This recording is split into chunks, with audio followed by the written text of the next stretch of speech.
আমি শুরু করব সুখের সন্ধান দিয়ে। আমি যেটা বলতে চাচ্ছি তা হলো, এটা যদিও চমৎকার একটা উপমা, আর এই জাতির প্রতিষ্ঠাতাদের মনে অবশ্যই ভালো উদ্দেশ্য ছিল, কিন্তু আমি আসলে খুবই অবাক হয়েছি, কারণ কোরআনে সুখের সন্ধান নিয়ে কিছুই বলা হয়নি। কোরআনে সুখের সন্ধান নিয়ে কিছুই বলা হয়নি। খুবই তাজ্জব ব্যাপার। আমি 15 বছর ধরে এটা বুঝতে চেষ্টা করেছি যে কোরআনে কোথায় এই সুখের সন্ধানের কথা বলা হয়েছে।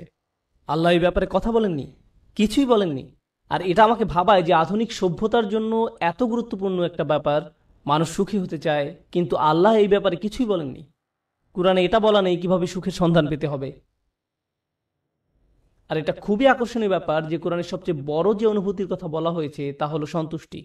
সন্তুষ্টি, সন্তুষ্ট থাকা, এটাই সব থেকে বড় লক্ষ্য, সুখ নয়। কিন্তু এই দুইটি কিন্তু আলাদা জিনিস। সুখে থাকা আর শান্তিতে থাকা দুটো আলাদা বিষয়। এখন আমি আপনাদেরকে সাইকোলজির ব্যাপারে কিছু বলবো, খুবই আকর্ষণীয় কিছু বিষয়। আর এই তথ্যগুলো আমাদেরকে কোরআনের বাণী বুঝতে আরো বেশি সহায়তা করবে। আর আমার আলোচনার পুরোটাই নিয়ে। আর এই বাণীটি আছে সূরা নজমের মধ্যে, ওয়া আল্লাইসা লিল ইনসানি ইল্লা মা সাআ, এবং মানুষ তাই পায় যা সে করে। এখন আপনারা আমার সাথে থাকার চেষ্টা করুন। সর্বপ্রথম আর সবচেয়ে ছোট যা মানুষ সন্ধান করে, বিশেষ করে তরুণ প্রজন্ম যা চায়, আমি জানি শ্রোতাদের মধ্যে মনে মনে তরুণ লোক আছেন, কিন্তু আমি এখানে যারা বয়সে তরুণ তাদের বলছি। আমি চাই আপনারা এটা বুঝতে পারুন যে সবচেয়ে তুচ্ছ কিছু যখন জীবনে সন্ধান করা হয়, তখনই আসলে সুখের সন্ধান করা হয়। এটা আসলেই সব থেকে তুচ্ছ। আমি বলছি কেন আমার এই ধারণা। যেমন শনিবারে ঘুম থেকে উঠে বাড়ির কাজ করতে ইচ্ছা করে না, তাই 12টা পর্যন্ত ঘুম দিয়ে ওঠেন আপনি। আপনার তখন কি অনুভূতি হয়? আপনি তখন সুখী। সুখী হওয়া আসলে কষ্টের কিছু না। কোনো কোনো ছেলে সারা রাত ভিডিও গেমস খেললো, তার মাথা ব্যথা করে, কিন্তু যেহেতু সে গেম শেষ করতে পেরেছে তাই সে সুখী। কেউ কাজে যাওয়ার আগে ফোন পায় যে আজকে আবহাওয়া খারাপ, তাই কাজে যেতে হবে না, এতেই তার সুখ বোধ করে। সুখ পাওয়া খুবই সহজ, বিশেষ করে ছোট জিনিসের ক্ষেত্রে। অবশ্য সম্পর্কের থেকে সুখী হওয়া এর চেয়ে কঠিন। বাবা মাকে সুখী করা, অথবা বাবা মা যেন আমার উপরে খুশি থাকে, এটা করা কঠিন। আর স্ত্রীকে খুশি করা, এটা নিয়ে কথা না বলাই ভালো। আসুন আমরা এটা নিয়ে কথা না বলি। কিন্তু শুধু নিজের জন্য, যেমন আপনি একটা সিনেমা দেখলেন, আপনি এতেই খুশি। অথবা আপনার বন্ধুর সাথে দেখা হলো, আপনি খুশি। আপনি আপনার পছন্দের রেস্টুরেন্টে খেতে গেলেন, আপনি অনেক খুশি। এটা খুব কঠিন কিছু না। কিন্তু এটা যেমন দ্রুত আসে তেমনি দ্রুত চলেও যায়। চলেও যায়, চলে যায়, এবং আপনার আবার ভালো না লাগা শুরু হয়। আপনি হতাশ হয়ে যান এবং আবার সুখী হওয়ার চেষ্টা করেন। এটা অনেকটাই মাদকাসক্তির মতো, কারণ এটা আপনার সাথে সর্বদা থাকে না। আর এটাই হলো সবচেয়ে নিম্ন স্তরের সন্ধান। তাই মানুষ যখন বলে আমি শুধু সুখী হতে চাই, আমি আসলে জানি না সে কি বোঝাতে চাচ্ছে। কারণ কোনো মানুষই সবসময় সুখী নয়। আল্লাহ আমাদেরকে অনেক অনেক অনুভূতি দিয়েছেন এই জীবন অভিজ্ঞতা অর্জনের জন্য, এবং এর সবগুলোই সুস্থ জীবনের অংশ। সুখ হলো এদের একটি মাত্র। যদি আপনার আকাঙ্ক্ষা শুধু সুখী হওয়া হয়, তাহলে আমাকে বলতেই হচ্ছে যে আপনি হতাশ হবেন। সুখ কখনোই ঘটবে না, আপনি কখনোই চিরসুখী হতে পারবেন না। এটা আসলে এভাবে কাজ করে না। আমি বলছি না যে আপনাকে হতাশ হতে হবে। আমি যা বলতে চাচ্ছি তা হলো সংগ্রামও জীবনের একটি অংশ। যখন আপনি বার্ষিক পরীক্ষার জন্য প্রস্তুত হচ্ছেন, আপনি কিন্তু সুখী নন। বা 3 ঘন্টার পরীক্ষার মাঝে আপনি সুখী নন। যারা ব্যায়াম করেন তারা তাতে সুখ পান না। হ্যাঁ, ফলাফল দেখে তারা অবশ্যই সুখী হন, কিন্তু ঘাম ঝরানো পরিশ্রম করার সময় নিশ্চয়ই তারা সুখী নন। নিজের চেহারা দেখলেই বুঝতে পারবেন, ঠিক যেন সিলভেস্টার ট্যালনের মতো। যাই হোক, তাহলে সবচেয়ে নিম্ন স্তরের আকাঙ্ক্ষা কি? সুখ। আসুন এবার পরের ধাপ দেখি। পরের ধাপ মানে এটা অর্জন করতে আরো চেষ্টা করতে হয়। আর আমার বর্ণনায় আমি যতই উপরের ধাপে যাব, সেটা অর্জনের জন্য ততই কষ্ট করতে হবে। তো এর পরের ধাপ হলো কুল দেখানোর আকাঙ্ক্ষা। এটা সুখের আকাঙ্ক্ষা নয়। আকাঙ্ক্ষা হলো কুল হওয়ার। কুল হওয়া মানে হলো কেউ আমাকে নিয়ে ঠাট্টা করবে না, আমি বাকি সবার মতোই হব। কেউ আমাকে নির্দেশ করে বলবে না যে তুমি এমন কাপড় কেন পরছো, এমন কথা কেন বলছো, তোমাকে এমন দেখাচ্ছে কেন, তুমি এভাবে চলো কেন, ওদের সাথে কেন মেশো, এটা কেন কিনছো, ওটা কেন করছো, গাড়ি কেন চালাও। আপনাকে আলাদা করে ভাববে, আপনি এটা চান না। আপনি যে কোনোভাবে সবার সাথে মিশে যেতে চান এবং কারো সমালোচনার বস্তু হতে চান না। আপনি অদৃশ্য হয়ে যেতে চান বাকি সবার মাঝে, যেন আপনাকে বাকি সবার মতো কুল ভাবা হয়। আর এই জন্য পরিশ্রম করতে হয়। উদাহরণ হিসাবে বলা যায়, আপনারা যারা হাই স্কুলে পড়ছেন, আপনি স্কুলে কি পোশাক পরে যাচ্ছেন সেটা আসলেই একটা বড় ব্যাপার। আপনি যখন আলমারি থেকে একটা কাপড় বের করেন বা জুতা হাতে নেন পরার জন্য, তখন আপনার মনে এই প্রশ্ন আসে যে কে আপনার পোশাক নিয়ে মজা করতে পারে। সত্যি সত্যি আপনার মনে এই ভাবনাটি আসে? অথবা আপনি যখন কাপড় কিনতে দোকানে যান, আপনার বাবা হয়তো আপনাকে টাকা দিয়েছেন কিছু কেনার জন্য, আপনি যাই কিনেন না কেন, অনেক কিছু কেনার পেছনে একমাত্র কারণ হলো যখন আপনি এইসব পড়বেন তখন লোকে কি বলবে। এটাই হলো কুল হওয়ার আকাঙ্ক্ষা। বাদ বাকি 10 জনের মাঝে মিশে যেতে হলে আপনাকে পরিশ্রম করতে হবে। এমন কিছু করা খুব সহজ যাতে মানুষ আপনাকে আজব ভাববে, কিন্তু বাকি সবার মতো চলতে গেলে কিছু কাজ করতেই হবে। অনেক তরুণকে এই জন্য নিজের পছন্দ বাদ দিতে হয়, তাদের এমন অভিনয় করতে হয় যা আসলে তারা নয়। আমি কিছু তরুণকে চিনি, ধরুন 14-15 বছর বয়স। একজনের কথা মনে আছে, সে বেসবল টুপি পরতো কারণ এটা তখন ফ্যাশন ছিল, তার প্যান্ট ঝুলে থাকতো। সে আমার কাছে এসে কান্না শুরু করলো। আমি তার কাছে বসলাম, আর সে আমাকে বলল, আমি এমন কাপড় পরতে পছন্দ করি না, আমি এটা ঘৃণা করি। কিন্তু আমি যদি এমন না করি তাহলে বাকিরা আমাকে নিয়ে মজা করে, আমি তাই বাধ্য হয়ে এমন করি। আমি গালি দিতে পছন্দ করি না, কিন্তু প্রায় গালি দেই যখন স্কুলে থাকি, কারণ আমাকে বাকিদের মতো হতে হবে। তাহলে সবচেয়ে তুচ্ছ আকাঙ্ক্ষা হলো সুখের আকাঙ্ক্ষা। এর পরের ধাপ হলো কুল হওয়ার আকাঙ্ক্ষা। এর পরের পর্যায়ে কি? জনপ্রিয় হওয়ার আকাঙ্ক্ষা। আমি সবার মাঝে মিশে যেতে চাই না, আমি সবচেয়ে জনপ্রিয় হতে চাই। আমি এমন হতে চাই যেন সবাই আমার বন্ধু হতে চায়, এমন হতে চাই যেন সবাই লাঞ্চের সময় আমার কথা শোনে। আমি এমন হতে চাই যেন কেউ আমাকে নিয়ে মজা করার আগেই যেন আমি তাদেরকে নিয়ে মজা করতে পারি। আর প্রায় সময় আপনারা দেখবেন যে স্কুলে যেসব বাচ্চারা জনপ্রিয়, তাদের জনপ্রিয়তার কারণ হলো তারা অন্যদেরকে নিয়ে মজা করে, আর সবাই তাদের ভয় পেয়ে তাদের কথা মতো চলে, যেন তারা কেউ পরবর্তী শিকারে পরিণত না হয়। যদিও আমি এখানে অল্প বয়স্কদের কথা বলছি, কিন্তু এমনটা প্রাপ্তবয়স্কদের ক্ষেত্রেও হয়, অবশ্যই হয়। আমাদের আঙ্কেল আন্টিদের ক্ষেত্রেও হয়ে থাকে, কোনো সন্দেহ নেই। জনপ্রিয়তার মানে হলো আমি চাই সবাই আমাকে নিয়ে কথা বলুক, আমি সবার মনোযোগের কেন্দ্রে থাকতে চাই, আমি চাই সবাই আমাকে নিয়ে মন্তব্য করুক। আমি কোনো ছবি পোস্ট করব, টুইট করব, ভিডিও বানাবো, যা কিছুই করি, মানুষ যেন আমাকে নিয়ে কথা বলে।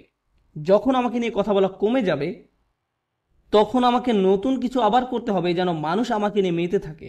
জনপ্রিয়তার আকাঙ্ক্ষা খুবই আজব একটি জিনিস, কারণ এর কারণে মানুষ নিজেই নিজের অপমান করে। যেমন মিউজিক ইন্ডাস্ট্রিতে যখন এমন হয় কোনো শিল্পীর গান খুব হিট করলো, সবাই সেই গান ডাউনলোড করলো, তারপর যখন তার জনপ্রিয়তা কমে গেল তখন তাকে নিজেকে অপমানিত করতে হবে, নোংরা ভিডিও বানাতে হবে, বা কোনো কাহিনী তৈরি করা যেন পত্রিকাগুলো তাকে নিয়ে মেতে থাকে। অন্তত সেখানে জনপ্রিয়তা থাকবে, কারণ তারা নিজের গুণের কারণে আর জনপ্রিয়তা পাচ্ছে না, তাদের পরের গানগুলো বা ভিডিওগুলো আগের মতো বিক্রি হচ্ছে না। এটাই হলো জনপ্রিয়তার আকাঙ্ক্ষা। জনপ্রিয় হওয়ার জন্য পরিশ্রম করতে হয়, টাকা পয়সা খরচ করতে হয়, সময় দিতে হয়, নিজের ভাবমূর্তির জন্য কাজ করতে হয়, আর ভাবমূর্তি রক্ষা করাই তখন সবচেয়ে গুরুত্বপূর্ণ হয়ে যায়। সমাজে অবস্থান ধরে রাখাই তখন মুখ্য হয়ে দাঁড়ায়। এটা হলো পরের পর্যায়, কিন্তু এর উপরে আরও ধাপ আছে। এরপর এর উপরে রয়েছে আর এক ধরনের প্রচেষ্টা, সেটা হলো সম্মানের পেছনে ছুটে চলা। কলেজের ছাত্রদের কাছে এটা বেশি গুরুত্বপূর্ণ প্রাথমিক বা হাই স্কুলের ছাত্রদের চেয়ে। এইমাত্র আমি কি বললাম? সবার নিচে সুখ, তারপরে কি? কুল, সামাজিকতা, তারপর জনপ্রিয়তা। সম্মান মানে হলো আপনি আপনার নিজের সাথে এমন কিছু যুক্ত করতে চান, এমন কিছু যুক্ত করতে চান যেটা অনেক মূল্যবান। আপনি মানুষকে বলতে চান, জানো আমি হার্ভার্ডে গিয়েছিলাম। আপনি তাদের বলেন না যে আপনি সেখানে সাপ্তাহিক ছুটি কাটাতে গিয়েছিলেন, আপনার বন্ধুর সাথে দেখা করতে গিয়েছিলেন, কিন্তু আপনি আপনার নিজের নামের সাথে একই বাক্যে হার্ভার্ড শব্দটা ব্যবহার করতে ভালোবাসেন। সত্যি কথা হলো, আপনি যদি হার্ভার্ডের নবীন ছাত্র হন, আপনি কি অর্জন করেছেন? কিছুই না। আপনি শুধু সেই ভার্সিটিতে পড়েন, কিন্তু আপনি নিজের নামের সাথে একটা সম্মানিত প্রতিষ্ঠানের নাম যোগ করতে পছন্দ করেন। নিজের নামের সাথে একটা মর্যাদাপূর্ণ ব্র্যান্ডের নাম যুক্ত করতে আপনার ভালো লাগে। আপনার নির্দিষ্ট ব্র্যান্ডের পোশাক পরতে ভালো লাগে, এবং যদি ব্র্যান্ডের লেবেল দেখা না যায়, আপনি অন্য মানুষের সাথে এমনভাবে কথা বলেন যেন তারা বাধ্য হয়ে প্রশ্ন করে আপনি এটা কোথা থেকে কিনেছেন। আপনি যেন বলতে পারেন যে এটা আরমানি ব্র্যান্ড বা এটা কিছু একটা, কারণ আপনি চান নিজের নামের সাথে সেই ব্র্যান্ডের নাম যুক্ত করতে। নতুন কোনো ব্র্যান্ডের গাড়ি বাজারে আসলে কোন গাড়ি আপনি চালাচ্ছেন, কোন ধরনের পোশাক আপনি পরছেন, কোন ধরনের মানুষের সাথে আপনি মিশছেন, সেলফি এজন্য তোলে না যেন আপনি তাদের মনে রাখতে পারেন, আপনি এজন্য সেলফি তোলেন যেন ছবিটা পোস্ট করতে পারেন, যেন অন্য মানুষ আপনাকে বেশি গুরুত্বপূর্ণ ভাবে, কারণ আপনি সেই বিশেষ ব্যক্তির পাশে দাঁড়িয়ে আছেন। এটা সম্মানের একটা ব্যাপার হয়ে দাঁড়ায়। ছবি তোলা যদি শুধু আপনার জন্য হয়, দারুণ ব্যাপার, কিন্তু এটা আসলে অন্য মানুষদের জানানো যে আপনি কতটা অসাম, অন্যদের সাথে মিলে কোনো কিছু অর্জন করতে পারার জন্য নয়। কিন্তু মুসলিম সমাজে অন্য এক ধরনের মর্যাদা আমাদের বাবা মারা অনেক সময় পান, আর তা হলো তারা তাদের সন্তানকে হাফেজ বানাতে চান, সন্তানকে হাফেজ বানাতে চান, ও এবং ডাক্তার।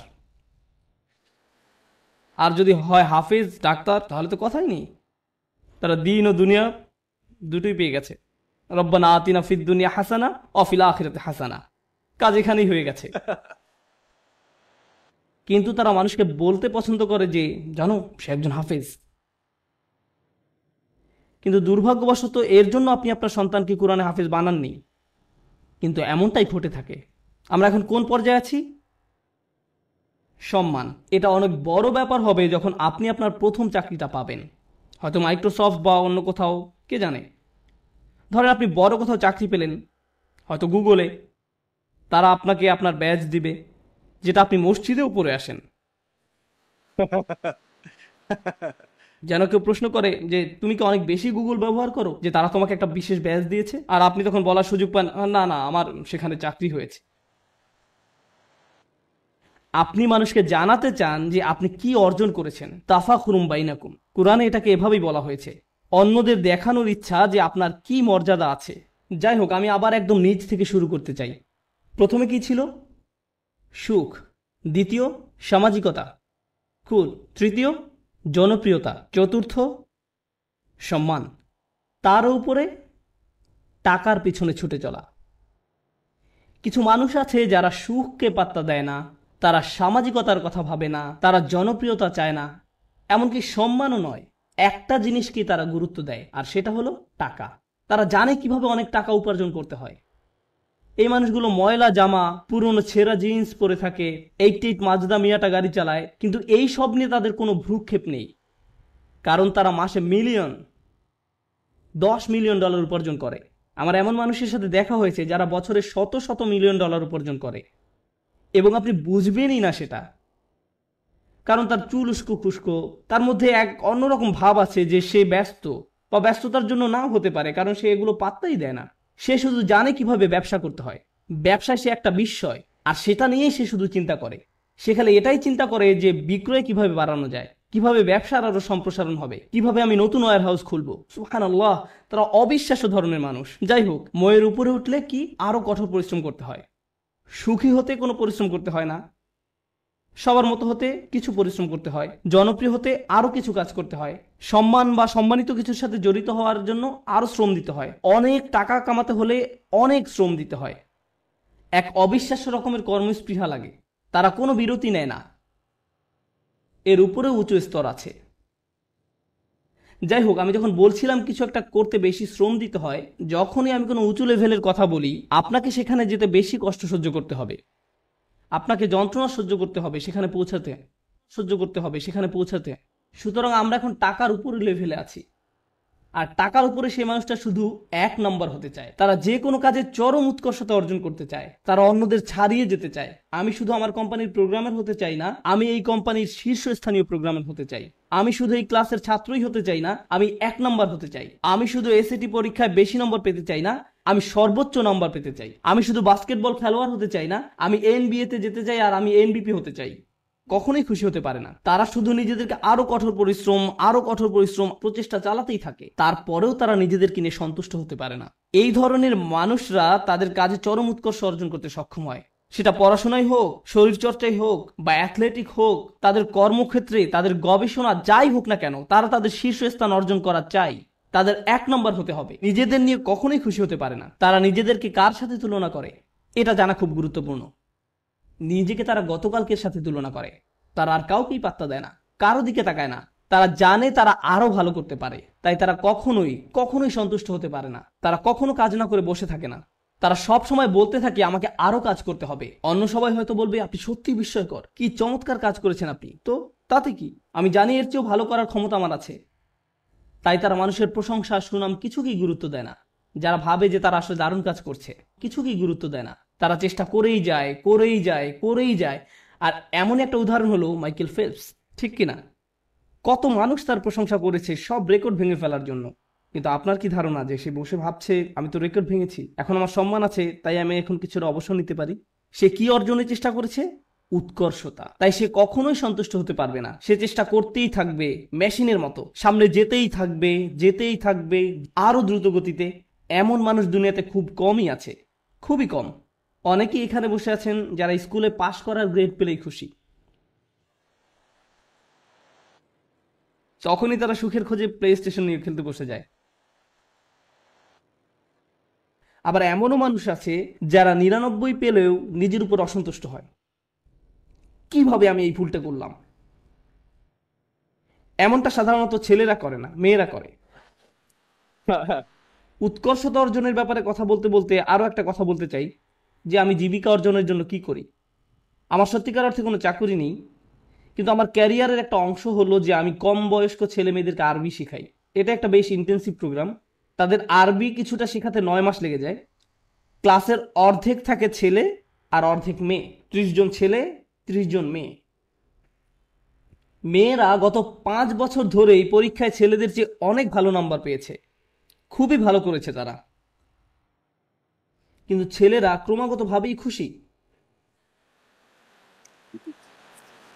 মেয়েরা সবসময় মন খারাপ করে থাকে, আমাকে বলে, উস্তাদ আমি জানি আমি 100 পেয়েছি, কিন্তু আমি নিশ্চিত নই যে আমি ঠিকমতো বুঝতে পেরেছি কিনা। এদিকে এক ছেলে 25 নম্বর পেয়েছে আর সে বলছে, ওকে ওকে আমি বুঝতে পেরেছি, আমি বুঝতে পেরেছি। আমি পুরোপুরি ভিন্ন প্রজাতির মানুষদের সাথে কাজ করছি একই ক্লাসরুমের মধ্যে, তাদের পুরোপুরি ভিন্ন মন মানসিকতা। তাই আমার ছেলেদের বলতে হয় যে মন দাও, অপদার্থ কোথাকার, তুমি বোঝোনি, কিছু কাজ করো। আর এদিকে মেয়েদেরকে আমার বলতে হয়, ও শান্ত হও শান্ত হও, তুমি ঠিকই বুঝতে পেরেছো। আমি তো ছেলেদেরকে বলতে পারি না হালকাভাবে নিতে, কারণ এর চেয়ে বেশি হালকাভাবে নেওয়া যায় না, এটা সম্ভব নয়। সুতরাং আমরা কোথায় পৌঁছেছি, কি নিয়ে কথা বলছিলাম? ও ঠিক আছে, আমাকে একটু সাহায্য করুন। একদম নিচ থেকে আবার শুরু করতে চাই। সুখ, সামাজিকতা, জনপ্রিয়তা, সম্মান, টাকা, উৎকর্ষ। উৎকর্ষের উপর কি থাকতে পারে? উৎকর্ষের উপরও একটা কিছু আছে, আর সেটা হলো প্রভাব। প্রভাব, আমি কি পেলাম সেটা গুরুত্বপূর্ণ নয়। আমি গুরুত্ব দেই না যদি আমি অন্যদের চেয়ে বেশি টাকা উপার্জন করি। আমি পাত্তা দেই না যদিও আমি 1 নম্বর, আমার কাছে সেটা গুরুত্বপূর্ণ নয়। আমি অন্যদের জন্য কিছু করতে চাই, আমি একটা উত্তরাধিকার রেখে যেতে চাই। যখন আমি চলে যাব দুনিয়ার বুকে আমি আমার চিহ্ন রেখে যেতে চাই, যে আমি কিছু একটা করেছি যেটা এই জায়গাটাকে অন্যদের জন্য আরো ভালো জায়গায় পরিণত করেছে। আমি প্রভাব বিস্তারকারী ব্যক্তি হতে চাই, অন্য জিনিসের উপরে এবং অন্য মানুষের উপরে, আমার চারপাশের পরিবেশের উপরে। আমরা এখন অমুসলিমদের কথা বলছি, আমরা এখনো বিশ্বাসীদের কথা বলছি না। আমরা জানি এমন মানুষ আছে যারা এমবিএ শেষ করেছে সবচেয়ে ভালো ভার্সিটি থেকে, যারা হয়তো লাখ টাকা স্যালারি পেতে পারতো ভার্সিটি থেকে বের হয়ে, তারা সেই বেতন ত্যাগ করে এমন প্রতিষ্ঠানে যোগ দিচ্ছে যারা সামাজিক দায়বদ্ধতার জন্য কাজ করে। তারা অনেক কম বেতন নিচ্ছে কারণ তারা টাকায় বিশ্বাস করে না, তারা অনেক বেশি প্রভাবের উপর বিশ্বাস করে। তাই তারা বরঞ্চ এমন প্রতিষ্ঠানের সাথে কাজ করছে যারা শিক্ষা পদ্ধতিকে পুনর্গঠন করতে সাহায্য করছে। বা কোনো ডাক্তার যে হয়তো অনেক টাকা উপার্জন করতে পারত, যে রেসিডেন্সি শেষ করে কাজে যোগদান করতে প্রস্তুত, সেই সময় সিদ্ধান্ত নিল যে সে 3 বছর ডক্টরস উইদাউট বর্ডার্স এনজিওতে কাটাবে। আপনি এমনটা শুনেছেন কখনো? আপনার জীবনের ঝুঁকি থাকে এদের সাথে কাজ করতে। যুদ্ধ বিধ্বস্ত অঞ্চলেরা মানবিক কাজ করে। কিন্তু কেন এই ছেলেটা যাচ্ছে, কেন এই মেয়েটা যাচ্ছে? কারণ পয়সা আসা শুরু করলে আমি কোন ধরনের গাড়ি কিনবো সেটা নিয়ে দুশ্চিন্তা না করে সে বেশি চিন্তিত পৃথিবীতে সে কি প্রভাব রেখে যেতে পারবে সেটা নিয়ে। তারা সাহায্য করতে চায়, তারা ভালো কিছু করতে চায়। আর এই ধরনের নিঃস্বার্থপরতা খুব কম মানুষেরই থাকে, কম মানুষেরই থাকে। এই মইয়ের যত উপরে আমরা যাই ততই কম মানুষ আপনি পাবেন। আর তারা বিস্ময়কর মানুষ। তারাই হচ্ছেন সেই মানুষ যারা দুনিয়ায় পরিবর্তন এনেছে, যারা দুনিয়ায় পরিবর্তন এনেছে। চিন্তা করুন নেলসন ম্যান্ডেলা বা তার মতো কেউ, এমন মানুষ যাদের জেলে যেতে হয়েছে কারণ তারা কোনো কিছুতে বিশ্বাস করতেন, কারণ তারা প্রভাবে বিশ্বাস করতেন, তারা নিজের চেয়েও বেশি কিছু করতে চান, তারা বৃহৎ স্বার্থে নিজেদের বলি দিয়েছেন, তারা নিজেদের কথা চিন্তাই করেননি, তারা কোনো এক উদ্দেশ্যের দাস। আর তাই এই মানুষগুলো হলো সেই মানুষ যারা প্রভাবের জন্য কাজ করে। তারা উৎকর্ষ সাধনকারীদের চেয়েও অনেক উপরে। উৎকর্ষ এই মানুষগুলোর জন্য স্বয়ংক্রিয়ভাবেই চলে আসে। উৎকর্ষ সাধন করা তাদের লক্ষ্য নয়, এটা উপজাত হিসেবেই আসে। কেন জানেন? কারণ যদি আপনি সেরকম প্রভাব রাখতে চান, আপনাকে অনবরত চেষ্টা করেই যেতে হবে। আপনি হয়তো ভাবতে পারেন যে প্রভাব সৃষ্টি এটাই হয়তো সর্বোচ্চ শিখর, কিন্তু না, এর থেকেও বড় কিছু আছে। এর উপরে আছে চূড়ান্ত সত্য। কেউ কেউ ন্যায়ের খোঁজ করে, কেউ কেউ সত্যের খোঁজ করে, কেউ কেউ আদর্শের খোঁজ করে। যারা ন্যায় বিশ্বাস করে, আর ন্যায় এমন একটা জিনিস সেটা আপনি পরিপূর্ণভাবে দুনিয়াতে দেখবেন না, দেখবেন, কিন্তু তারা এর পরোয়া করে না, তারা এটার জন্যই কাজ করেন। ও আরেকটি ব্যাপার, যখন আপনি এমন কিছু করতে চান যেটার দুনিয়াতে কোনো নজির নেই, তখন সেটা করাটাই সবচেয়ে কঠিন কাজ। তখন যদি আপনি সামান্য একটু পরিবর্তন দেখেন, তাতেও আপনি উদ্দীপ্ত হয়ে যান, আপনি অনুপ্রাণিত হন এবং এটি আপনাকে আরো সামনের দিকে এগিয়ে নিয়ে যায়। কিন্তু আপনি যখন এমন একটা আদর্শের জন্য কাজ করবেন, ন্যায়ের জন্য, আপনি হয়তো ন্যায় কখনোই দেখবেন না, কখনোই দেখবেন না। এই লোকেরা কেমন করে নিজেদেরকে অনুপ্রেরণা দিবে যখন তারা এমন কিছুর জন্য কাজ করে যেটা দেখা যাচ্ছে না? এরাই হচ্ছে সবচেয়ে অসাধারণ, সবচেয়ে সহনশীল ব্যক্তি।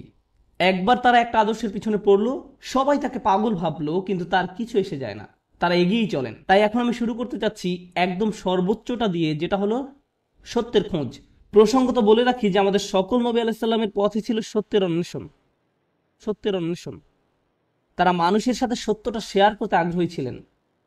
এবং অনেক সময়ই রাসূলুল্লাহ সাল্লাল্লাহু আলাইহি ওয়াসাল্লাম হাদিস থেকে আমরা জানি কিয়ামতের দিন অনেকেই, মানে অনেক নবী আল্লাহর সামনে দাঁড়াবেন যাদের পেছনে কোনো অনুসারীই থাকবে না, একজন অনুসারীও নয়, এক বা দুই না, একেবারে শূন্য, শূন্য। তাদের লক্ষ্যটা কি ছিল? সত্য। তাদের প্রভাব কতটুকু ছিল? শূন্য। কিন্তু আল্লাহর দৃষ্টিতে তারা পুরোপুরি সফল। হ্যাঁ নাকি না? হ্যাঁ। এখন আমাদেরকে একটা জিনিস বুঝতে হবে, আমরা আবার এই শ্রেণী বিভাগেই যাচ্ছি, কিন্তু আমি শুধু শেষের 4টার উপরে ফোকাস করছি, অথবা হয়তো শেষ 5টার উপরে। প্রথমে কথা বলি উৎকর্ষ। আপনি যখন উৎকর্ষের খোঁজ করেন, তখন আপনি কাকে নিয়ে কখনো সন্তুষ্ট থাকেন না? নিজেকে নিয়ে। প্রশ্ন হলো, কেন আপনি নিজেকে নিয়ে সন্তুষ্ট নন? কারণ আপনি নিজেকে শুধু উন্নতিই করতে চান? না, এটা কারণ নয়। যদি আপনি ইসলামের দৃষ্টিকোণ থেকে আলোচনা করেন, আপনি নিজেকে নিয়ে সন্তুষ্ট নন এই কারণে যে আপনার প্রত্যেকেরই প্রভাব সৃষ্টির চেষ্টা করার কথা ছিল। আপনার নিজেকে নয়, বরং অন্যকে নিয়ে চিন্তা করার কথা ছিল। আর এই কারণে আপনি নিজেকে নিয়ে সন্তুষ্ট হতেন না। আপনি যা ভাবছেন, আল্লাহ আসলে আপনার উপর তার থেকেও বেশি দায়িত্ব দিয়েছেন। আমি চাই যে আপনারা দুটো জিনিস নিয়ে চিন্তা করুন। এটা কোরআনের একটি অন্যতম শক্তিশালী বক্তব্য। যেহেতু এটা পরিষ্কারভাবে অনুবাদ করা হয়নি, তাই অনেক সমস্যা সৃষ্টি করে। লা ইউকাল্লিফুল্লাহু নাফসান ইল্লা উসআহা। আল্লাহ কোনো ব্যক্তির উপরই বোঝা দেন না। এখন যেই অংশটা আসছে সেটা হচ্ছে দুর্বল অনুবাদ, তাদের সাধ্যের অতিরিক্ত। আল্লাহ আপনার উপর সেই বোঝা চাপাবেন না যা আপনি বহন করতে পারবেন না। এই অনুবাদের জন্য আরবিটা হওয়া দরকার ছিল লা ইউকাল্লিফুল্লাহু নাফসান ইল্লা বিউসইহা। তাদের সাধ্য পর্যন্ত বোঝাতে সেখানে একটা বা থাকার কথা ছিল, কিন্তু শব্দটা হচ্ছে ইল্লা উসআহা, অর্থাৎ কাল্লাফাল্লাহু উসআনা। অর্থটি এখন পুরোই পরিবর্তিত হয়ে গেছে। প্রচলিত অনুবাদটা একদম ন্যূনতম অর্থ প্রকাশ করে, কিন্তু আপনি জানেন এই আয়াতের সত্যিকার অর্থ কি? আপনার মাঝে যে সম্ভাবনা আছে তার অতিরিক্ত কোনো কিছুর বোঝা আল্লাহ আপনাকে দেননি। ভেবে দেখুন আমি কি বলছি। আল্লাহ আপনাকে এমন কিছু বোঝা দেননি যেটা কি, যেটা আপনার মাঝে যেই সম্ভাবনা আছে তার অতিরিক্ত। আপনার মাঝে কি আরো উন্নতি করার সম্ভাবনা আছে? হ্যাঁ। আপনি কি আরো বেশি করতে পারতেন? হ্যাঁ। এবং যেটা করতে পারেন কিন্তু করেননি, আল্লাহ আপনাকে সেটার জন্য জিজ্ঞাসাবাদ করবেন। শুধু একদম ন্যূনতম দায়িত্বটুকু নয়, বরং সর্বোচ্চটুকু। আল্লাহ চান যে আপনি নিজেকে উন্নত করতে থাকুন এবং দেখান যে আপনি আসলে কতটুকু নেয়ার জন্য তৈরি ছিলেন। এটাই হচ্ছে এখানে প্রচেষ্টার ধারণা। আমরা সুখের অন্বেষণ অস্থির নই, আমরা সুখের অন্বেষণ অস্থির নই, বরং ওটা এর সাথে বোনাস হিসাবে আল্লাহ দেবেন। আমরা অন্যের কাছে কুল বা পরিপাটি হিসাবে পরিচিত হতে চাই না। কেউ একজন একটা বোকার মতো কাজ করেছে এবং আপনি ওই নির্বোধের মতোই কাজ করতে চাচ্ছেন। আমরা কারো কাছে জনপ্রিয় হতেও আগ্রহী নই। কেন জানেন? কারণ সবার যাদের জীবনের উদ্দেশ্য সম্পর্কে কোনো ধারণা নেই, আপনি তাদের মাঝে জনপ্রিয় হতে চান মানে হচ্ছে আপনি তাদের মাঝে সবচাইতে বোকা। আমরা সম্মানের কাঙালও নই, কারণ আমরা জানি সম্মান আসে আল্লাহর তরফ থেকে। অনেক নবী ছিলেন গৃহহীন, কিন্তু তাদের সম্মান ছিল। নবীদেরকে মানুষরা ধিক্কার দিত, কিন্তু তারপরও তাদের ছিল উচ্চ সম্মান। এখন আমাদের কাছে সম্মানের সংজ্ঞাটাই ভুল। আমরা ভুল জিনিসের সাথে এটাকে জড়িয়ে ফেলেছি। ঠিক আছে? যখন উৎকৃষ্ট হবার চেষ্টা করার ব্যাপার আসে, আমাদের মুসলিমদের মাঝারি ধরনের জিনিসে সন্তুষ্ট হবার অবকাশ নেই, কোনো সুযোগ নেই।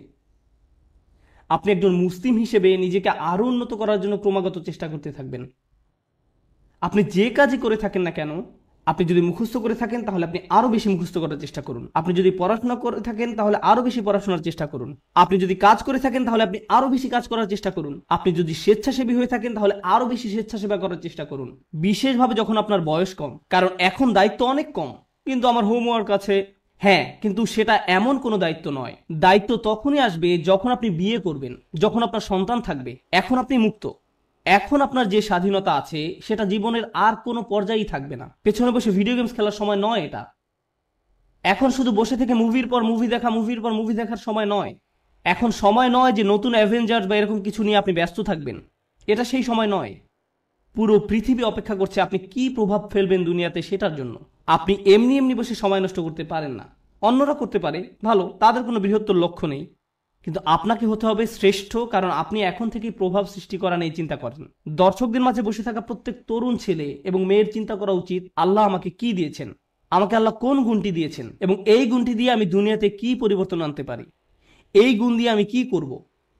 আর আপনি যখন এটা নিয়ে চিন্তা করবেন, তখন আপনি সত্যিকারভাবে বুঝতে পারবেন আপনি কিসের জন্য কাজ করছেন। আপনি কাজ করছেন আল্লাহর সাথে দেখা হবার স্বপ্ন নিয়ে, এবং সেটাই হচ্ছে আমাদের আসল সত্য। আপনি আল্লাহকে এটা দেখাতে চান যে আপনি আপনার সামর্থ্যের মধ্যে যা আছে তার সবটুকু করেছেন। সবচেয়ে ভালো ঘুমের অভ্যাস আপনার থাকা উচিত, সবচেয়ে ভালো খাবার সবচেয়ে ভালো ব্যায়াম করার অভ্যাস আপনার থাকা উচিত, আপনার হওয়া উচিত সবচেয়ে ভালো ইবাদতকারী, আপনার হওয়া উচিত সবচেয়ে পড়াশোনায় উন্নত। আপনার জীবনে আপনি যা যা করে থাকেন প্রত্যেকটি কাজে আপনার উৎকর্ষ অর্জনের চেষ্টায় রত হতে হবে। আপনার বাজে জাঙ্ক খাবার খাওয়ার অভ্যাস ত্যাগ করা উচিত। আপনি এমন কেউ হবেন না যারা অযথা ঘুরে ফিরে আড্ডা দিয়ে সময় নষ্ট করে। আপনি অবশ্যই অবসর কাটাবেন, কিন্তু এমনকি যখন আপনি খেলবেন তখনও সবচেয়ে ভালো খেলুন। স্কুলের বা কলেজের অন্য ছেলেরা যখন তাকে দেখবে তারা বলবে আমি এর মতো হতে চাই, তার সবকিছু অসাধারণ, তার সবকিছু অসাধারণ, তার সবকিছুতেই সে চ্যাম্পিয়ন। আপনাদের তেমন লোক হওয়া উচিত। উম্মার এরকম লোক দরকার, শ্রেষ্ঠ লোক, এবং এ ধরনের লোকেরাই প্রভাব সৃষ্টি করতে পারে। আরেকটি ব্যাপার কি জানেন, আমাদের বাবা মায়েরা খুবই দুঃখজনক, কারণ তাদেরকে কখনো এটা শেখানো হয়নি, তারা কখনো এই যে সিঁড়িটা এর সাথে পরিচিত হননি। তাদের কাছে সর্বোচ্চ শিখর মানে হচ্ছে সম্মান, আর এরও উপরে গেলে টাকা পয়সা। তাই আপনাদেরকে নিয়ে তাদের একমাত্র চিন্তা হচ্ছে সম্মান আর অর্থ। একটা চাকরি খোঁজো যেন তুমি সম্মান পেতে পারো, আর আমরা বলতে পারি আমাদের ছেলে একটা চাকরি করে, সে ডাক্তার, সে এটা সে ওটা, আর হয়তো আমাদের এক সময় অনেক টাকাও হবে আর আমরা সেটা মানুষকে দেখাতে পারবো। শেষ, এটাই তাদের একমাত্র চিন্তা। আর তারা সবসময় জিজ্ঞাসা করে তুমি কোথায় কাজ করবে, কেমন করে তুমি আরো টাকা রোজগার করবে, কখন আমরা বাড়ি কিনবো। সবকিছুই শেষ হয় সম্মান এবং অর্থতে গিয়ে। কিন্তু জীবনে এর উপরেও কিছু আছে। অর্থের উপরে কি? টাকা পয়সা, উৎকর্ষ। কে আপনাকে উৎকর্ষ বা শ্রেষ্ঠত্ব অর্জনের দিকে ধাবিত করবে? আমরা শুধু অর্থ এবং সম্মান নিয়ে চিন্তা করতে করতে জীবন শেষ করে ফেলি। মুসলিমদের মাঝে কত ছেলে মেয়ে ডাক্তার হয়েছে, আমি সবসময় তাদের উদাহরণটাই দিই, কারণ এদেরকেই সবচেয়ে বেশি হতাশ দেখি আমি। তারা ডাক্তার হয়েছে শুধুমাত্র এই কারণে যে তাদের মা বলেছে কিংবা বাবা বলেছে। আমি কখনোই আমার কোনো সমস্যা হলেও এরকম ডাক্তারের কাছে যেতে আগ্রহী নই। আমি বরং এমন কারো কাছে যাব যে ডাক্তার হয়েছে কারণ তারা মানবতার সেবা করতে চায়, তারা তাদেরকে নিয়ে চিন্তা করে, তারা দুর্নীতিগ্রস্ত ইন্স্যুরেন্স কোম্পানি থেকে পরবর্তী টাকা আসার অপেক্ষা করে না, তারা আসলে মানবতা নিয়ে চিন্তিত। আমি এ ধরনের ডাক্তারের সাথে সম্পর্ক রাখতে, নিজে এবং বাচ্চাদেরকে নিয়ে যেতে আগ্রহী। প্রভাব সৃষ্টিকারী ব্যক্তি। এখন এই ব্যাপারে আমার শেষ কথা, লাইসা লিল ইনসানি ইল্লা মা সা। মানুষের কিছুই থাকবে না শুধুমাত্র তারা যে চেষ্টা করেছে তা ছাড়া। আবার শুরু করি।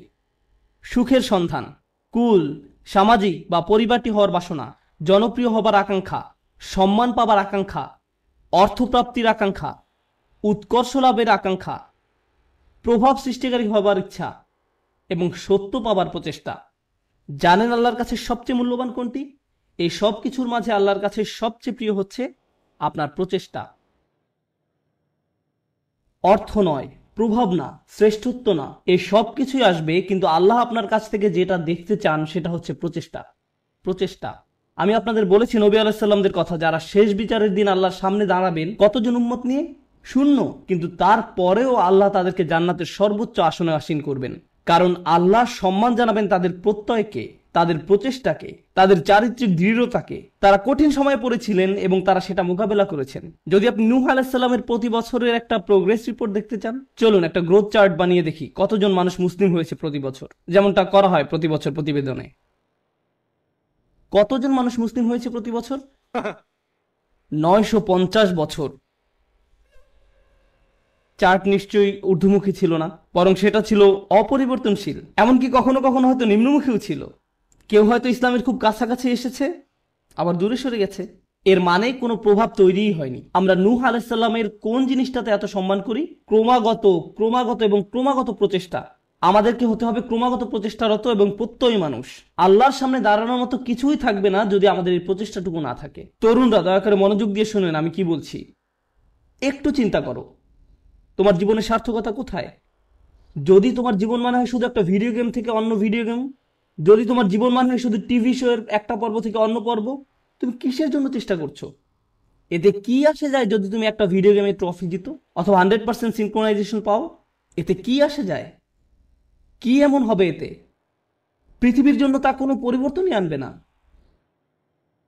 তুমি কতগুলো পুশ আপ করতে পারো এটা কেউ গুরুত্ব দেয় না। তোমাকে এর চেয়ে বেশি কিছু চিন্তা করতে হবে, এর চেয়ে বড় উচ্চ মর্যাদাশীল কিছু চিন্তা করতে হবে। এবং যখন তুমি সেটা করা শুরু করবে, আল্লাহ তোমাকে সুখ দিবেন। যখন তুমি সত্যিকার অর্থেই চেষ্টা করবে, জীবনটা তখন অর্থবহ হবে। আর জীবনটা যখন অর্থবহ হবে, সুখ এবং আনন্দ এনে দেবে। যখন তোমার জীবনে কোনো প্রচেষ্টা থাকবে না, তখন জীবনের কোনো অর্থ তুমি খুঁজে পাবে না। তুমি তখন কোনো কিছুতেই কোনো সুখ বা আনন্দ খুঁজে পাবে না। তুমি যতই গান শোনো, তুমি যতই ঘুরতে বেড়াতে যাও, যতই পার্টি করো, তোমার জীবনে কখনোই সুখের দেখা পাবে না। তোমার সব সময় বিরক্ত লাগবে, নিজের কাছে নিজেকে ভালো লাগবে না। গুরুত্বপূর্ণ হচ্ছে প্রত্যয়, যেটা তোমাকে উপলব্ধি করতে হবে। তোমাদের তরুণ প্রজন্মকে হতে হবে অসম্ভব, অসম্ভব এবং অসম্ভব প্রত্যয়ী। আল্লাহ বলছেন ওয়ান্না সায়াহু সাওফা ইউরা। আমার খুবই পছন্দের একটি আয়াত, এবং আমি এই আয়াতটি দিয়ে শেষ করতে চাই। এবং তার প্রচেষ্টা বা প্রত্যয় খুব শীঘ্রই দেখা যাবে। তার চেষ্টা খুব শীঘ্রই কি দেখা যাবে। এ প্রসঙ্গে আমি বলতে চাই, তুমি যখন কাউকে তোমার রিজিউম দেখাও, আমি অমুক স্কুল থেকে গ্র্যাজুয়েট হয়েছি, আমি অমুক অমুক জায়গায় কাজ করেছি, অমুক অমুক প্রজেক্টে কাজ করেছি, তখন তুমি তোমার রিজিউমে লেখো তোমার রেজাল্ট নাকি তোমার প্রচেষ্টা? তুমি তোমার প্রচেষ্টার কথা লিখো না, তুমি লিখো তোমার রেজাল্টের কথা।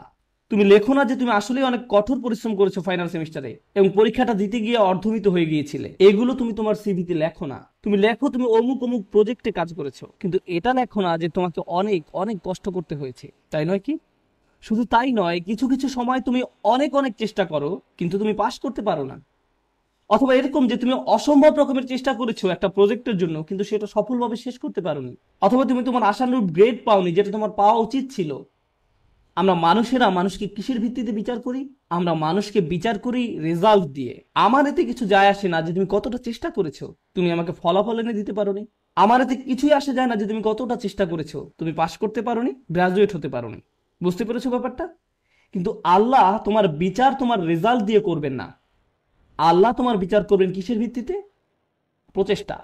আল্লাহ বলছেন এবং তার প্রচেষ্টা, তার অধ্যবসায়গুলো খুব শীঘ্রই দেখা যাবে। এটা একটা অসাধারণ ব্যাপার, কেননা পৃথিবীর বুকে কোনো মানুষই আমার প্রচেষ্টা দেখবে না। কোনো মানুষই আমার প্রচেষ্টা দেখবে না। আমি তোমার প্রচেষ্টা দেখব না, অথবা তুমি আমার প্রচেষ্টা দেখবে না, কিন্তু তিনি হচ্ছেন শুধুমাত্র আল্লাহ, যিনি আমাদের প্রচেষ্টা অধ্যবসায়গুলো দেখবেন। আমরা সবাই দেখি ফলাফল, আমরা হচ্ছি ফলাফল সর্বস্ব মানুষ। আল্লাহ হচ্ছেন বিচারক, যিনি দেখেন প্রচেষ্টা। সুবহানাল্লাহ, কতই না মহান আমাদের প্রভু। কেউ তোমার প্রচেষ্টার মূল্য দিবে না এক আল্লাহ ছাড়া। সুতরাং কখনোই তোমার প্রচেষ্টাকে খাটো করে দেখবে না। মানুষ হয়তো মূল্য দিচ্ছে না তুমি যে কাজগুলো করছো, এবং তুমিও সাথে সাথে ভাবতে শুরু করে দাও যে এগুলোর আসলেই কোনো মূল্য নেই। কিন্তু মনে রেখো, এটা মূল্যবান আল্লাহর কাছে। আল্লাহর কাছে এটা অত্যন্ত মূল্যবান। আজকের আলোচনা ওই অংশটা বিশেষভাবে বোনদের জন্য ছিল, কারণ তারা কঠোর পরিশ্রম করে এবং তাদের মনে হয় এই চেষ্টায় কোনোভাবেই কিছু হবার নয়। ছেলেরা এমন নয়, কারণ ছেলেরা কোনো খাটুনি করে না এবং তারা মনে করে যে আমি অনেক করেছি, আমি কত কঠোর চেষ্টা করেছি। ছেলেরা নিজেদের সাথে মিথ্যাচার বন্ধ করো। তোমাদের নিজেদের এটা বলা বন্ধ করতে হবে যে তুমি যথেষ্ট করেছো। তোমার অলসতা দূর করতে হবে। ভাইরা, শয়তান তোমাদের ধ্বংস করে দিচ্ছে, সে তোমাদের ধ্বংস করছে। তোমরা এত অলস। নিজেদের কাছে যুক্তি দেওয়া বন্ধ করো এবং কাজ করো, বেশি করে কাজ করো, আবেদন করতে থাকো, করতেই থাকো, অন্যদের সাথে এই ব্যাপারে কথা বলতে থাকো, নেটওয়ার্কিং করো। থেমে যে বলো না যে আমি সব রকম চেষ্টা করেছি তারপর ফল পাইনি। না, তুমি সব রকমের চেষ্টা করোনি। উদ্যম হারিও না। এটা করা তোমাদের শিখতে হবে। তোমরা তোমাদের বোনদের কাছ থেকে শেখো। তারা হলো ও একটু একটু অপেক্ষা করো, আমি তোমাদের ব্যাপারেও বলবো। কিছুক্ষণ পরেই তোমরা আর খুশি হবে না। তোমাদের সমস্যা কি জানো? সুখের সন্ধানের কথা এখন ভুলে যাও। তোমাদের সমস্যা হলো তোমরা সর্বদা নিজেদের ব্যাপারে অনিশ্চিত। তোমরা সবসময় ভাবছো আমি যথেষ্ট নই, বা আমি হিসেবের মধ্যেই নেই। হাততালি থামাও। তোমাদের ব্যাপারগুলো সহজভাবে নিতে হবে। তোমাদেরকে বলছি না, তোমাদের এমনিতেই সবকিছু যথেষ্ট। হালকাভাবে নাও। মাশাআল্লাহ, মাশাআল্লাহ। অপরপক্ষে তোমাদের শান্ত হওয়া দরকার। আমার এমন বন্ধুদের সাথে দেখা হয়েছে যারা ইসলাম নিয়ে পড়াশোনা করছে, তারা কোরআন শিক্ষা করছে, কিন্তু আমার এখনো সব শব্দ শেখা হয় নাই। হ্যাঁ, ঠিক আছে ঠিক আছে আন্টি, শান্ত হন। আপনার সব মুখস্থ হয়নি। আল্লাহ আপনাদের ফলাফলে আগ্রহী নয়। তিনি কিসের প্রতি আগ্রহী? তিনি আগ্রহী আপনার প্রচেষ্টায়। আপনার প্রচেষ্টায় ফলাফল নিয়ে উদ্বিগ্ন হওয়া বন্ধ করুন। আপনি আবার ফল নিয়ে খুব দুশ্চিন্তা করবেন না। আপনি এখনো যা জানেন না, যেটা এখনো অর্জন করতে পারেন নাই, সেটা নিয়ে আপনি বড্ড বেশি ভাবেন। অর্জন নিয়ে চিন্তা করা বন্ধ করুন এবং আন্তরিক, অকৃত্রিম, সর্বোচ্চ যতখানি সম্ভব চেষ্টা করে যায়। আমি বলছি এমনটা করলে আল্লাহর কাছ থেকে ফলাফল আসবেই, কিন্তু সেটা তার সময়সূচি অনুযায়ী আসবে, আপনার নয়। দুইজন মানুষ একদম একই পরিমাণে চেষ্টা করবে, কোনো একজন দেখা যাবে তার চেষ্টার ফলাফল নগদে পেয়ে যাবে, এবং কাউকে বছরের পর বছর অপেক্ষা করতে হবে সমানভাবে ফল পাওয়ার জন্য। এটা আল্লাহর হাতে। এজন্য আপনি বলতে পারেন না সে তো অনেক সুফল পেয়ে গেল আর আমি কিছুই পেলাম না, আমরা তো একই রকমের চেষ্টা করলাম। এটা ঠিক না, না না না, এটা পুরোপুরি অন্যায্য। কারণ সেই হিসেব আল্লাহর কাছে ন্যস্ত, এবং আল্লাহ শুধু এটাই দেখতে চেয়েছেন যে আপনি কতটা চেষ্টা করেন। ধরুন দুজন মানুষ একদম একই পরীক্ষা দিল। আমার ক্লাসে এমনটা ঘটেছিল, তারা একদম একই পরীক্ষা দেয়। একজন অনেক বেশি পরিশ্রম করে, সে দিন রাত সারাক্ষণ পড়াশোনা করে। এই প্রোগ্রামে আসার আগে সে আমার বন্ধু ছিল, আমরা দুজন বন্ধু ছিলাম। আমি এখন তার শিক্ষক এবং আমি তাকে বলছি যে চলো ঘুরতে যাই। না, আমাকে পড়তে হবে। আমি তোমার শিক্ষক? না না, আমাকে পড়তে হবে, পরীক্ষা আছে। আমি তোমার পরীক্ষা সহজ করে নিব, আমি তোমাকে অতিরিক্ত ক্রেডিট দিব। না, আমার পড়া আছে। এই মানুষটা দিন রাত দিন রাত দিন রাত পড়াশোনা করে। আমি জানি যে সে কি পরিমাণ চেষ্টা করলো, তার প্রচেষ্টার কথা আমি জানি। কিন্তু জানেন, সে তার ক্যারিয়ারে খুব উজ্জ্বল, ব্যবসায় এত দক্ষ, পেশাগতভাবে ভীষণ চটপটে ছিল। কিন্তু ব্যাপারটা এমন যেন আল্লাহ তাকে আরবি শেখার জন্য তৈরি করেননি। সে যত বেশি শিখুক না কেন, সে বেশি নম্বর তুলতে পারতো না। কোন মতো পাশ করতো, কোনো মতেই পাশ করতো প্রতিবারই। আর তার পাশের ছেলেটাই অতিরিক্ত প্রতিভাবান, আমার দেখা সবচেয়ে অলস এক মানুষ। সে ক্লাসে সারাক্ষণ ঘুমাতো, কিন্তু সে প্রত্যেকবারই 99 বা 100 পেত। এতে আমার খুবই রাগ হতো। আমি সেই ছেলেকে শূন্য পেতে দেখতে চাইতাম। আমি চাইতাম যে সে শূন্য পাক, আমি যেন তাকে পরীক্ষার খাতা দিয়ে কঠিনভাবে চড় মারতে পারি। আর যেই মানুষটা পড়তে পড়তে নিজেকে শেষ করে দিচ্ছে, সে পরীক্ষায় ব্যর্থ হচ্ছে। শিক্ষক হিসাবে আমি হতাশ হয়ে গিয়েছিলাম। সেই ছাত্রের অবস্থা তাহলে কি, চিন্তা করুন। শিক্ষক হিসাবে আমি হতাশ। কিভাবে সম্ভব যে এই ছেলেটা কোনো চেষ্টাই করে না আর সে ভালো ফল পাচ্ছে, এবং এই মানুষটা যত ধরনের চেষ্টা সম্ভব করছে আর সে কোনো ফলই পাচ্ছে না। মনে হতো যেন এটা অন্যায্য। কিন্তু জানেন কি, যখন এই দুই মানুষ আল্লাহর সামনে এসে দাঁড়াবে এবং দুজনই বলবে যে আমি আল্লাহর জন্য আরবি শিখেছিলাম, হে প্রভু, আমি আপনাকে সন্তুষ্ট করার জন্য আরবি শিখছিলাম, আল্লাহ তখন বলবেন, দেখি তোমরা কি করেছো। তাদের মধ্যে একজন দেখাবে 99 আর একজন দেখাবে 20 নম্বর। সেদিন আল্লাহর কাছে কোনটা বেশি মূল্যবান হবে? ও, সেই 20 নম্বর অমূল্য। সেদিন এটা মূল্যাতীত। কারণ আল্লাহ খাতার নম্বর দিয়ে মূল্যায়ন করেন না, তিনি কি দিয়ে মূল্যায়ন করেন? প্রচেষ্টা দিয়ে। সেই 99 এর মূল্য সেদিন হবে খুব খুব খুব কম, কারণ এটা পাওয়ার জন্য তাকে খুব বেশি চেষ্টা করতে হয়নি। তাকে খুব বেশি চেষ্টা করতে হয়নি। আল্লাহ এভাবেই বিচার করেন। এটা পুরোটাই গুণগত মান সংক্রান্ত, পরিমাণ সংক্রান্ত নয়। মানুষ শুধু পরিমাণ বিচার করতে পারে, আল্লাহ গুণগত মান বিচার করেন। আপনি এখন যা করছেন তার মান বিচার করুন, আপনার যাপিত জীবনের মান নির্ণয় করুন, আপনি যেই দিনটা পার করলেন তার মান। সকালে কি ধরনের নাস্তা আপনি খেয়েছেন, আপনি কার সাথে কথা বলেছেন, আপনি কিভাবে সময় ব্যয় করেছেন, আপনি কি করেছেন, আপনার দিনের মান কেমন ছিল, সেটা আগে ঠিক করুন, এবং ইনশাআল্লাহ তাআলা তবে এই উম্মতের ভবিষ্যৎ খুব উজ্জ্বল। কারণ আপনি একবার যদি পরম সত্যের ব্যাপারে চিন্তা করা শুরু করেন এবং আপনি প্রভাব নিয়ে চিন্তা করা শুরু করেন, তবে এই ঘর থেকে নতুন চিন্তা ভাবনা আসা শুরু করবে, সৃজনশীলতা আসা শুরু করবে, নিত্য নতুন প্রজেক্ট আসা শুরু করবে, যেটা ক্রমান্বয়ে দুনিয়াকে বদলে দিতে পারে, সেটা দুনিয়াকে প্রভাবিত করতে পারে, যেমনটা আর কখনো করেনি। মুসলিম তরুণ সম্প্রদায় এটা করতেই সক্ষম। মুসলিম তরুণরা এটা করতে সক্ষম যখন তারা সঠিক সাধনার জিনিসটি খুঁজে পায়। আল্লাহ আযজা ওয়া জাল্লা এই মানুষগুলোকে, এই তরুণ সম্প্রদায়কে এই উম্মতের বীর পুরুষ করুন, যারা সঠিক সাধনার সন্ধান করে। পরবর্তী প্রজন্ম এসে যেন বলে আমি তাদের হারাতে চাই, তারা ছিল যেন স্বর্ণতুল্য মানদণ্ড। বারাকাল্লাহু লি ওয়া লাকুম। আসসালামু আলাইকুম ওয়া রাহমাতুল্লাহি ওয়া বারাকাতুহু।